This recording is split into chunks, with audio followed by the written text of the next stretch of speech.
Chicken gravy பண்ண போகிறேன். அதுக்காக ஒரு துண்டு இஞ்சி, சாம்பார் வெங்காயமும்,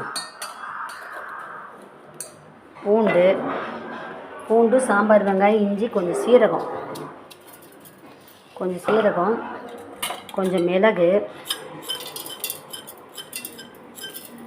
இதெல்லாம் போட்டு இந்த சிக்கன் மசாலா செய்ய போகிறேன் பார்த்தீங்களா, கிரேவி, அதுக்கு அரைச்சி வச்சுக்கிட்டேன். இப்போ இதே மிக்ஸி ஜாரில் தக்காளி அரைச்சி வச்சுக்க போகிறேன். அடுத்தது வெங்காயம் நறுக்கி வச்சுக்க போகிறேன்.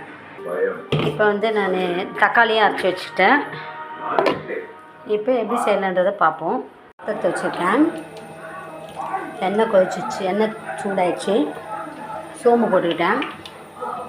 கட் பண்ணி வச்சு வெங்காயமும், கருவேப்பிலையும், பச்சை மிளகாவும் போட்டுக்கிறேன்.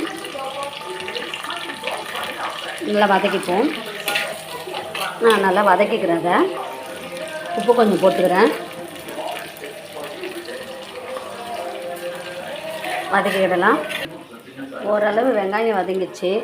நம்ம மிளகு, சீரகம், இஞ்சி, பூண்டு, சாம்பார் வெங்காயம்லாம் அரைச்சி வச்சோம், அதையும் இதில் போட்டுக்கிடலாம்.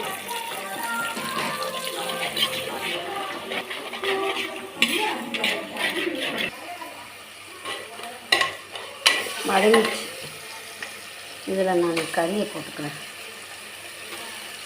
வாஷ் பண்ணி வச்சுட்டேன். சிக்கனை போட்டுக்கிறேன்.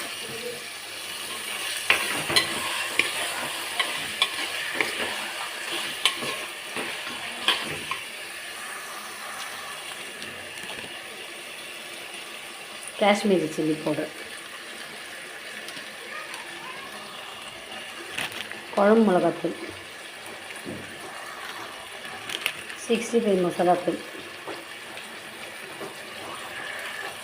மஞ்சள் தூள், பெப்பர் பவுடர்,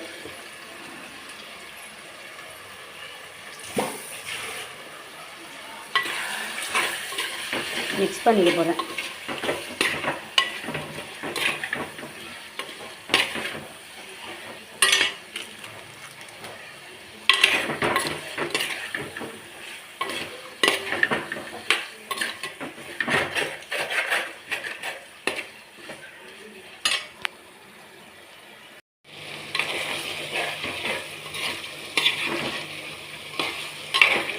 இப்போ நம்ம அரைச்சி வச்ச தக்காளியை ஊற்றிப்போம்.